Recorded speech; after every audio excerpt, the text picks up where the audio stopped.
பண்ணையில் ஒரு பிரகாசமான காலை. நமது சுறுசுறுப்பான சாகச குரங்கு ஜார்ஜ் வழக்கம் போல் துள்ளி குதித்து புல்வெளியின் மேல் ஓடிக்கொண்டிருக்கிறது. சற்று நேர பயணத்திற்கு பிறகு ஜார்ஜ் ஒரு பெரிய பாறையின் அருகே செல்கிறது. அங்கே ஒரு சிறிய வாத்துக்குஞ்சு பயந்து போய் பீப் பீப் என்று மெலிதாக சத்தமிட்டுக் கொண்டிருப்பதை காண்கிறது. அது தன் குடும்பத்தை பிரிந்து தனியாக இருப்பதை ஜார்ஜ் தன் கூர்மையான பார்வையால் புரிந்து கொள்கிறது.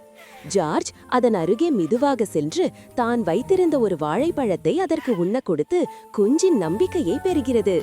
ஜார்ஜ் எப்படியாவது இந்த குஞ்சை அதன் குடும்பத்துடன் சேர்த்து வைக்க வேண்டும்.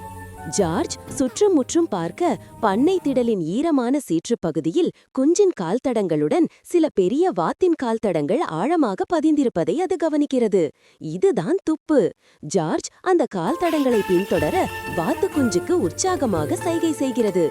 குஞ்சு ஜார்ஜை நம்பி அந்த தடங்களை பின்தொடர்ந்து செல்ல தயாராகிறது. அவர்கள் கால்தடங்களை பின்தொடர்ந்து செல்லும் பாதையில் பண்ணையின் பாதுகாவல் நாய் ஹாண்ட்லி குரட்டை விட்டு தூங்கிக் கொண்டிருக்கிறது. சத்தம் போட்டால் ஆபத்து. ஹாண்ட்லி எழுந்தால் வாத்து குஞ்சு குடும்பத்துடன் சேருவதில் குழப்பம் ஏற்படும்.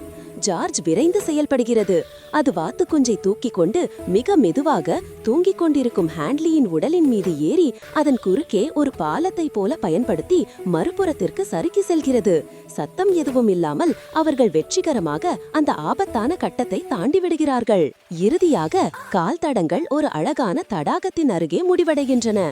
அங்கே தாய்வாத்து டம்ப்ளிங்கும் அதன் மற்ற குஞ்சுகளும் கவலையுடன் நீந்திக் கொண்டிருக்கின்றன.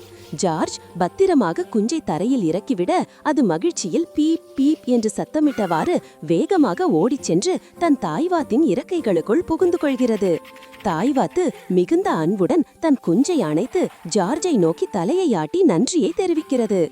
ஜார்ஜ் தனது அன்றைய சாகசத்தை வெற்றிகரமாக முடித்த மகிழ்ச்சியில் வானத்தை நோக்கி உற்சாகமாக குதிக்கிறது. அடுத்த சவாலை நோக்கி அது மீண்டும் புல்வெளியில் துள்ளி குதித்து ஓடிச் செல்கிறது.